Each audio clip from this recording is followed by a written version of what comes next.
इस कार्यक्रम के पुण्यार्चक हैं श्री निखिल जैन, अनय जैन, अमृता जैन, सागर, मध्य प्रदेश। एक विकल्प जो कि हमें भव में भटकाने का कारण भी बनता है, और वही एक समीचीन विकल्प जो हमें भव की भटकन से अनंत सुख की ओर ले जाता है। उस अनंत सुख की प्राप्ति का एकमात्र कार्यकारी वह उपाय समीचीन विकल्पों का सम्यक समाधान, जो कि प्रतिदिन हम परम पूज्य मुनि श्री सुप्रभ सागर जी महाराज के मुखारविंद से प्राप्त कर रहे हैं। देश के विभिन्न प्रांतों से अनेक समीचीन विकल्प हमें यहाँ प्रतिदिन प्राप्त हो रहे हैं, और परम पूज्य मुनि श्री उनका आगमोक्त विधि से हम सबको सम्यक समाधान प्रदान कर रहे हैं। प्रारंभ करते हैं आज का सम्यक समाधान। और आज का पहला विकल्प नागपुर महाराष्ट्र से वीरेंद्र जैन परम पूज्य मुनि श्री के चरणों में बारंबार नमोस्तु निवेदित करते हुए अपना समीचीन विकल्प रख रहे हैं कि महाराज जी, हमारे पास बहुत से लोगों के आर्थिक एवं चिकित्सा संबंधी सहायता के लिए आवेदन आते हैं, जिन्हें हम यथासंभव शीघ्र सहायता करने की कोशिश भी करते हैं, लेकिन बहुत बार हमारी सहायता पहुंचने से पहले ही किसी और के द्वारा उन तक सहायता पहुंच चुकी होती है। तो इस परिस्थिति में भी हमें क्या उनकी सहायता के प्रयास करने का पुण्य प्राप्त हो सकता है? हमारे समीचीन विकल्प का सम्यक समाधान करने की अनुकंपा करें। नमस्ते महाराज जी, नमस्ते। अनुकंपा, दया, करुणा, इस विषय में जब भी आचार्य भगवंत कहते हैं, उनका यही अभिप्राय रहा कि दया का अभिप्राय, करुणा का अभिप्राय, यही हमारे लिए साता वेदनी को देने वाला हो सकता है। ज़रूरी नहीं है कि हम सामने वाले व्यक्ति को किस प्रकार से सहयोग करें, किस प्रकार से वह सहयोग से लाभान्वित हो, ये ज़रूरी नहीं है। अपितु वह लाभान्वित हो नहीं हो, उसको आपके सहयोग की या आपके औषधि या किसी प्रकार के सहयोग से वह निरोग हो जाए, ठीक हो जाए, ये भी ज़रूरी नहीं है। उसका उस वस्तु को यानी निरोगता को या किसी भी प्रकार से आर्थिक सहयोग को प्राप्त कर लेना और उसका वो कैसा उपयोग करता है, वह उसका व्यक्तिगत स्वयं का पुण्य है, पाप है। पर उस पुण्य पाप से ही उसका काम नहीं चलता, अपितु जहाँ आचार्य भगवंत साता वेदनी रूप सुख को देने के साधन कहते हैं, वहाँ पर स्पष्ट रूप से कहते हैं भूत वृत्यानुकंपा। जो संसार के जीवों के प्रति हमारी अनुकंपा है, दया करुणा के भाव है, वो ही हमारे लिए सुख रूपी पुण्य साता वेदनी को देने वाले हो सकते। उसको उसका लाभ मिला कि नहीं मिला, किस प्रकार से मिला, ये मायने नहीं रखता, पर मेरा विचार उसको लाभ देने का, उसको सहयोग करने का था। वह मेरे इन भावों से ही मैंने पुण्य का और साता वेदनी का आश्रय करके दिया है।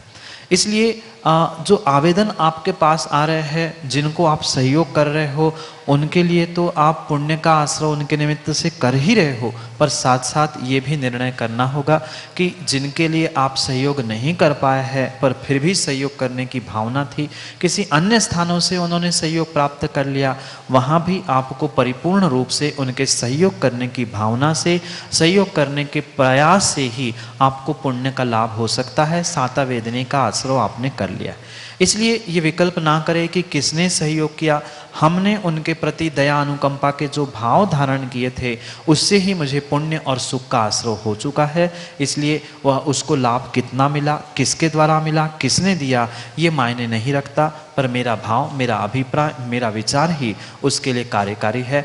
मैंने उसके अच्छाई के लिए, सहयोग के लिए जो भी निर्णय किया था, जो भी सहयोग के भाव भी बनाए थे, वही हमारे लिए पुण्य देने वाला है। यही आपके लिए सम्यक समझ। समीचीन विकल्प के लिए सागर मध्य प्रदेश से हमारे सामने है श्रीमती सुधा जैन अपने समीचीन विकल्प के साथ। स्वामी जी, नमोस्तु नमोस्तु नमोस्तु। मेरा प्रश्न यह है कि मैं पक्षियों को रोज दाना खिलाती हूँ, दाने में चावल का उपयोग करती हूँ। अभी कुछ दिन पहले हमें किसी ने बताया कि चावल खाने से पक्षियों का गर्भ गिर जाता है, तो हम चावल खिलाएं या नहीं। दूसरी बात, मैं मंदिर से पूजन करके अपने ही चावल चढ़े हुए डिब्बी में कभी कभी ले आती हूँ, तो उसमें चोरी का दोष लगता है। कृपया सम्यक समाधान करें महाराज जी। नमस्ते। या पक्षी आदि के निमित्त से अनाज दाने आदि डालना ये भले ही दान नहीं है, पर दया दत्ती हो सकती है। दया करुणा से युक्त होकर आपने उनको जो दाना डाला है वह परिपूर्ण दया की करुणा की अपेक्षा से योग्य है। और जहाँ तक हमने पढ़ा है और जाना है, ऐसा हमें कहीं पढ़ने में नहीं आया कि चावल खाने से उनको गर्भ ठहरता है। ये प्रैक्टिकली भी आप सोचे तो वो संभव हो नहीं सकता। इसलिए ये तो विकल्प समझ में नहीं आया, या जिसने भी कहा हो आप उनसे वास्तविक तथ्यों के विषय में प्रश्न करना कि भाई आपने किस कारणों से ऐसा कहा।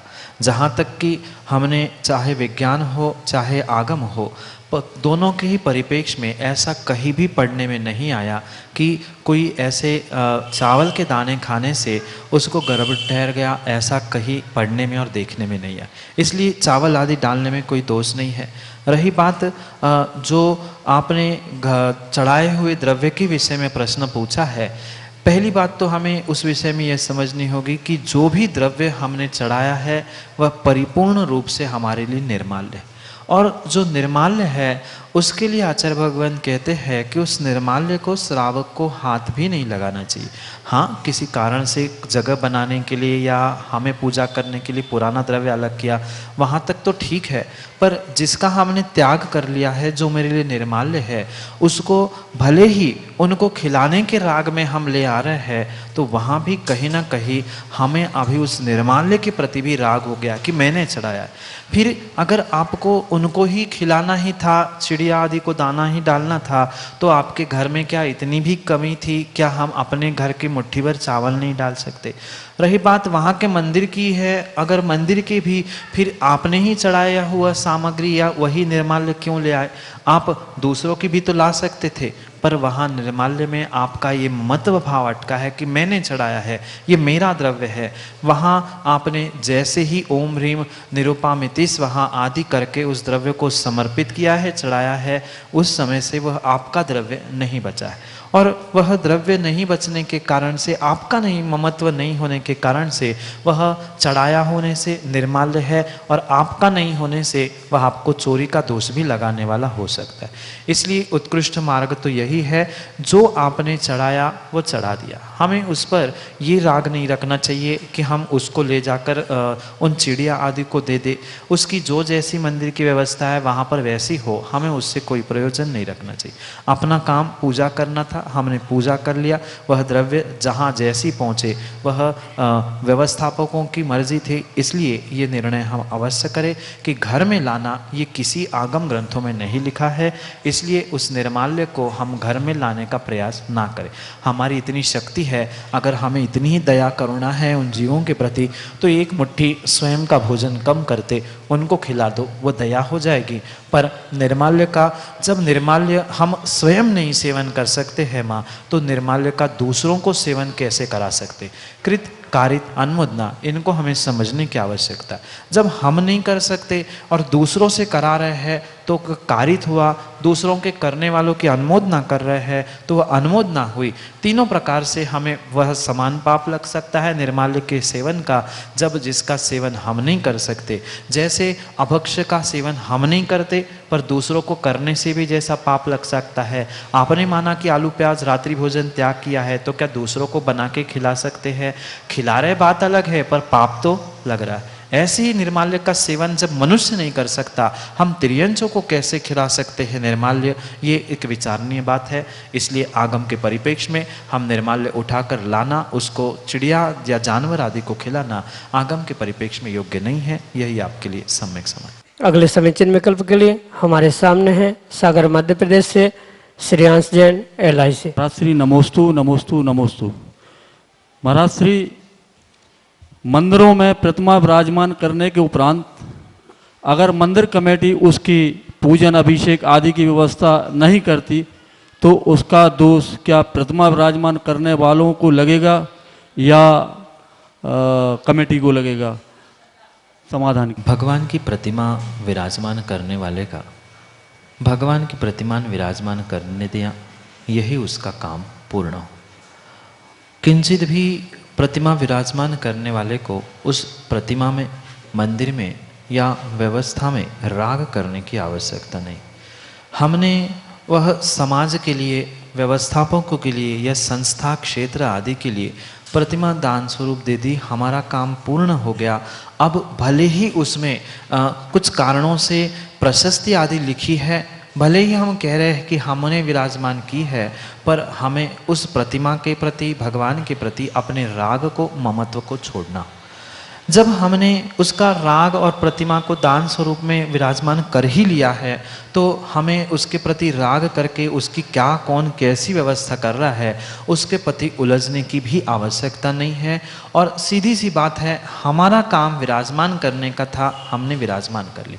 उसके उपरांत मात्र विराजमान करना ही हमारा काम नहीं था, वह हमने अपना कर्तव्य तो निभा लिया, अपना अधिकार तो कर लिया, पर साथ में ये एक कर्तव्य हमारा भी अवश्य होता है कि हमें, अगर वह प्रतिमा, भगवान आदि हमारे बिल्कुल पास में है, नगर में है, तो अवश्य ही सबसे पहले हमें वहीं पर पहुंचकर अभिषेक पूजा आदि करने की आवश्यकता है। क्वचित कदाचित हम बहुत दूरी होने से नहीं पहुंच रहे, तो 8 दिन में, 15 दिन में, महीने आदि में हम वहां पहुंचे और स्वयं अपने हाथ से भगवान आदि की प्रतिमा की व्यवस्था, प्रक्षाल, पूजा, अभिषेक आदि करना ही आगम के परिप्रेक्ष्य में योग्य है।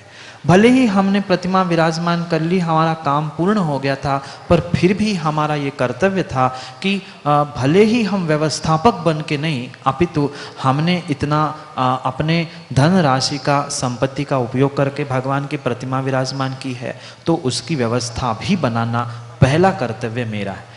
फिर दूसरे कर्तव्य उन व्यवस्थापकों का है जिनके निमित्त से या जिनके लिए हमने उस प्रतिमा आदि को किसी क्षेत्र या स्थान पर विराजमान किया। इसलिए पहला कर्तव्य हम उस तक नहीं पहुंच पा रहे हैं किसी कारणों से, तो वह उनकी जिम्मेदारी है, पर ऐसा भी अर्थ नहीं है कि वह विराजमान करने वाले की ही पूर्ण जिम्मेदारी है, वो ही साफ सफाई देखे, वो ही पूरे मंदिर, भगवान आदि का मेंटेनेंस आदि करे, ऐसा भी नहीं है। जब हमने भगवान विराजमान किए हैं, आगम में ये एक और व्यवस्था आचार्य भगवंतों ने बताई है कि क्वचित कदाचित हम प्रतिदिन वहाँ पूजा अभिषेक करने नहीं पहुँच पा रहे हैं, कुछ महीने बाद, वर्षों बाद पहुँच रहे हैं, तो आचार्य भगवंत कहते हैं उस प्रतिमा, भगवान, मंदिर आदि की व्यवस्था के लिए हमें अपने पैसों से एक ध्रुव फंड बनाने की आवश्यकता है, जिसके ब्याज आदि से या जिसके पैसों से वह व्यवस्थापक अपनी व्यवस्था बनाते रहे। ये आगम के परिप्रेक्ष्य में बहुत अच्छी बात हमें श्रेयांश भाई समझने की आवश्यकता है। ध्रुव फंड रूप हमने उसकी व्यवस्था रूप के पैसे नहीं दिए हैं और हम ये सोचे कि व्यवस्थापक ही उसकी व्यवस्था बने, हमने अपना काम कर दिया, तो ये भी हमारा सरासर सोचना गलत है। कुछ अंशों में उनकी भी जिम्मेदारी अवश्य है, पर हमने दिया हुआ दान है और हमने विराजमान की प्रतिमा है, तो ध्रुव फंड रूप उसकी व्यवस्था बना लेना या साक्षात वहाँ पहुँचकर स्वयं पूजा पाठ अभिषेक करना, ये उस प्रतिमा विराजमान करने के बाद उस विराजमान करने वाले दानदाता के कर्तव्यों का बोध भी उसे होने की आवश्यकता है। जहाँ व्यवस्था नहीं बन रही है वहाँ हम स्वयं बनाएं, और नहीं व्यवस्था स्वयं बना पा रहे हैं तो ऐसी व्यवस्था का नियोजन हमें करने की आवश्यकता है जिसके लिए वह व्यवस्था सुचारू रूप से चल रही। अगर आगम के प्रमाण की ही बात कर ले और वर्तमान की ही बात कर ले, तो जो खजुराहो जैसे विशाल काय प्रतिमा और मंदिर को विराजमान करने वाले जीव है, उन्होंने स्पष्ट लिखा है कि मंदिर की व्यवस्था के लिए मैंने इतने बगीचे, इतने खेत, इतने कुएं, इतनी बावड़ी, ये सब कुछ दान स्वरूप दिया है, इससे जो भी आय होगा वह इसकी व्यवस्था में लगा दिया जाए। ऐसी कहीं ना कहीं व्यवस्था करने की आवश्यकता है। मात्र भगवान विराजमान करने से वह हमारा काम पूर्ण नहीं हुआ। एक अपेक्षा से हमने विराजमान किया, पुण्य का कार्य तो किया, पर उसकी व्यवस्था भी कुछ अंशों में हमें करने की आवश्यकता है। अन्यथा भगवान विराजमान करने वाले तो सैकड़ों मिलते हैं, फिर वर्तमान में जो क्षेत्रों की, मंदिरों की और भगवानों की जो दुर्दशा हो रही है, ये इसी कारण से हो रही है कि व्यक्ति श्रावक अपनी मात्र एक ही जिम्मेदारी समझता है कि भगवान विराजमान करना है, दान कर दिया। ऐसे बहुत सारे करोड़पति हैं जिन्होंने बहुत सारी प्रतिमाएं विराजमान की पर उनकी व्यवस्था नहीं बनाई। इसी कारण से वह पुराने प्राचीन हमारे मंदिर क्षेत्र धराशायी हो रहे हैं। इसलिए श्रावक का जितना दान देने का कर्तव्य है, प्रतिमा विराजमान करने का कर्तव्य है, उतना ही उसकी व्यवस्था बनाना, उसकी सुरक्षा करना ये भी कर्तव्य है। जैसे सेठ पाहिल ने उस खजुराहो के भगवान मंदिर प्रतिमा आदि के निमित्त से बहुत सारा दान और एक ध्रुव फंड बनाया था, ऐसा ही भले हम भूमि या किसी भी प्रकार से दान राशि रूप से कुछ अमाउंट उनको ध्रुव फंड में दे, जिसके माध्यम से ये व्यवस्था क्षेत्र की, मंदिर भगवान आदि की सुचारू रूप से चलती रहेगी। यही आगम के परिप्रेक्ष्य में आपके लिए सम्यक समाधान। अगले समीचीन विकल्प के लिए DK जैन मड़ावरा उत्तर प्रदेश से अपने समीचीन विकल्प के साथ हमारे सामने। परम पूज्य गुरुदेव के चरणों में नमोस्तु। गुरुवर, मेरा विकल्प ये है कि आज की युवा पीढ़ी को कैसे धर्म से जोड़ा जाए। इसमें हम देख रहे हैं कि आपके जो प्रयास हैं इस समाज में बहुत ही अग्रणी हैं, और आज के हिसाब से LED, एनिमेशन, कंप्यूटर वगैरह, इसके हिसाब से जो आप ये प्रयास कर रहे हैं, ये बहुत ही समाज में एक नई दिशा देने वाले हैं। और हम सोचते हैं कि जहाँ पर इसका विकास नहीं है वहाँ के युवाओं को कैसे धर्म से जोड़ा जाए। मात्र तकनीकी साधनों से ही आज के युवाओं को धर्म से नहीं जोड़ा जा सकता, अपितु सबसे पहले उनको उस धर्म के प्रति, धर्म की उत्कृष्टता के प्रति बोध कराने की आवश्यकता है। जो आज का विज्ञान तुम्हें प्रत्येक बात आंखों देखी सिद्ध करके सिखा रहा है, ऐसे ही उनको तर्क और साक्षात आंखों देखी प्रमाण आदि के द्वारा ही उनको उनकी ही भाषा में समझाने की आवश्यकता है। जैसे कुंद स्वामी ही इस बात को कहते हैं समयसार जी जैसे महान ग्रंथ में कि सुनने वाला अगर म्लेच्छ है तो उसको अपनी म्लेच्छ भाषा में समझाना चाहिए, समझने वाला, सुनने वाला आर्य है, श्रेष्ठ है, बुद्धिवान है, तो उसको उसकी भाषा में उसके तरीके से समझाने की आवश्यकता है।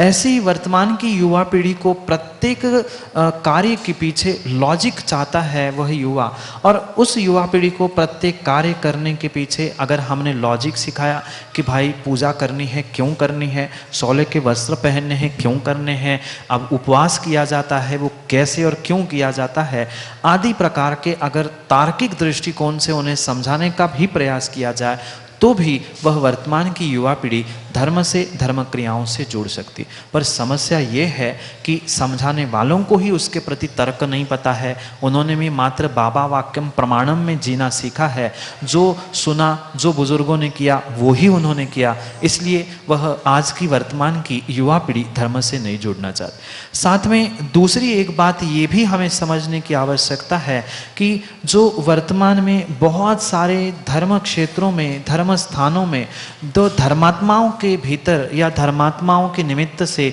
जो परस्पर में एक दूसरे के प्रति विसंवाद की स्थिति बन रही है, लड़ाई झगड़े आदि दिखने में आ रहे हैं, इन्हीं कारणों से वर्तमान की युवा पीढ़ी सोचती है हमें इस धर्म से, लड़ाई झगड़ों से कोई मतलब नहीं है, हम तो अपने में मस्त रहे, मौज करो, पापों में जियो, पुण्य करने जाओ, मंदिर में जाओ तो इसका टोका, ये नहीं करो, ऐसा नहीं करो, ऐसा करते करते बेचारे परेशान होने के कारण से धर्म से, धर्मात्माओं से, देवशास्त्र गुरु से विमुख हो रहे हैं। इसलिए उन युवाओं को उनकी भाषा में पहले समझाने का प्रयास करना चाहिए, ना कि टोकने का प्रयास करना चाहिए। जिनके पास सही उत्तर नहीं होता वे उन क्रियाओं में टोकते हैं, ऐसा मत करो, ऐसा नहीं करो। फिर उसने पूछा कि भाई क्यों नहीं करे, क्यों करना चाहिए, तो वह बुजुर्ग व्यक्ति मौन हो जाता है। इस कारण से आज की युवा पीढ़ी धर्म और धर्म क्रियाओं से विमुख हो रही है। उनको उनकी भाषा में, आर्य को आर्य की, म्लेच्छ को म्लेच्छ की भाषा में, युवा को युवाओं की भाषा में उनके प्रकार से प्रेजेंटेशन करते हुए समझाने का प्रयास करेंगे तो अवश्य ही वह धर्म से जुड़ेंगे। और शायद यही प्रयास इस वर्ष, पिछले वर्ष से हमने ये 10 लक्षण के शिविर में किया है, और लगभग यही प्रयास हर साल और वृद्धि को प्राप्त करने का प्रयास करेंगे, क्योंकि जो आंखों देखी वस्तु देखने में मिलती है, स्क्रीन पे जो 3D आदि के द्वारा देखने मिलता है, उससे उसका प्रभाव बहुत अच्छे से होने के कारण से इस तकनीकी साधनों के द्वारा उनके तकनीकी टेक्नोलॉजी के टर्मिनोलॉजी उनके परिभाषा से युक्त हुए उनके विषयों को समझा दिया जाए तो अवश्य ही वह धर्म से जुड़ सकते हैं। टोका टपका छोड़ते हुए समझाना यही एक मार्ग युवाओं को धर्म के प्रति जोड़ने का है। और इसी कारण से आपने देखा होगा कि वर्तमान में आपके इस जिस शिविर में आप आए हो वहाँ सबसे अधिक संख्या वह युवा बाल्य पीढ़ी की है, 14 से 25-26 की उम्र की, और उसके बाद के वालों की संख्या कम है। ये तीर्थंकर भगवान के वाणी में भी यही खिरा था कि पंचम काल में धर्म की धुराओं को कोई खींचने वाला है तो युवा पीढ़ी ही है, और यही साक्षात दिखाई दे रहा है। ये जोड़ने का तरीका आना चाहिए, उनकी भाषा में उनको समझाओ तर्क के साथ तो वह सफल होगा। यही आपके लिए सम्यक समाधान। नागपुर महाराष्ट्र से अगले समीचन में के लिए हमारे सामने है संयुक्ता जैन। नमस्ते महाराज जी, मेरा प्रश्न ये है कि पढ़ाई और धर्म दोनों को एक साथ मैनेज कैसे करें जिससे धर्म भी ना छूटे और पढ़ाई भी हो। नमस्ते महाराज जी। सच्चा धर्म तो वही है जो लौकिक पढ़ाई के साथ धार्मिक पढ़ाई कराए। हमारा वितराग विज्ञान रूपी यह जैन धर्म कभी भी लौकिक पढ़ाई से विमुख होने की बात करता ही नहीं। और वास्तव में सच्चा धर्म यही है जो जीने की व्यवहार कला के साथ आत्मा की निश्चय कला सिखाए, वही वास्तव में हमारा धर्म है। इसलिए ये जो बहुत सारे जीवों की भ्रांति है कि हम धर्म करें कि पढ़ाई करें, पढ़ाई करें कि धर्म करें, वास्तव में वह धर्म वही है जो लौकिक पढ़ाई के साथ बैलेंस बनाते हुए ही हमें धर्म करने की, धर्म में जीने की कला सिखाता है। और मैं तो ये कहना चाहूँगा कि वह पढ़ाई भी वही पढ़ाई है जो हमें धर्म, नीति, न्याय, संवेदनाएं आदि सिखाए। मात्र शब्दों का कोरा ज्ञान देने वाली पढ़ाई पढ़ाई नहीं है। जो मात्र शब्दों का ज्ञान देते हुए हमारी कषायों की बढ़ाई कर रही है वह पढ़ाई नहीं है, अपितु कषायों को कम करते हुए वास्तविकता का बोध कराने वाली जो पढ़ाई है वो ही पढ़ाई होनी चाहिए थी। पर फिर भी वर्तमान के परिप्रेक्ष्य में पढ़ाई और धर्म में जो बहुत सारा गैप दिख रहा है उसका कारण यही है कि व्यक्ति ने वास्तविकता में न धर्म समझा है न धर्म की क्रियाओं को समझा है। आचार्य भगवंतों ने ये कभी भी नहीं कहा है कि 24 घंटे तुम धर्म करो। जो समय हमें मिलता है उन समय का हम किस प्रकार से प्रयोग करते हैं उस पे हमारा धर्म और अधर्म, पुण्य और पाप निर्भर करता है। माना कि हम कितनी भी बड़ी पढ़ाई कर रहे हैं और पूरी पढ़ाई में अगर हमारे दिन में एक सब्जेक्ट पढ़ने के बाद दूसरा सब्जेक्ट पढ़ते समय हमें 10 मिनट मिले, हमने एक नमोकार की माला फेर ली, हमने बहुत बड़ा पुण्य कर लिया, हमने धर्म कर लिया। हमें जब कुछ काम नहीं है, मन नहीं लग रहा है, ऐसा होता है पढ़ाई करते करते 2-4 घंटे बाद मन नहीं लगा, हमने भक्तांबर उठा लिया, भक्तांबर का पाठ कर लिया, पुनः पढ़ने के लिए बैठ गए। वह जो गैप हमने था वह हमारे समय का जो दुरुपयोग हम किसी से फ़ोन पर, व्हाट्सएप, फेसबुक आदि में करते हुए टाइम पास करने में हम व्यर्थ कर रहे हैं, उसका ही सदुपयोग करते हुए हमने टाइम मैनेजमेंट सीख ली तो वही वास्तविकता में धर्म है।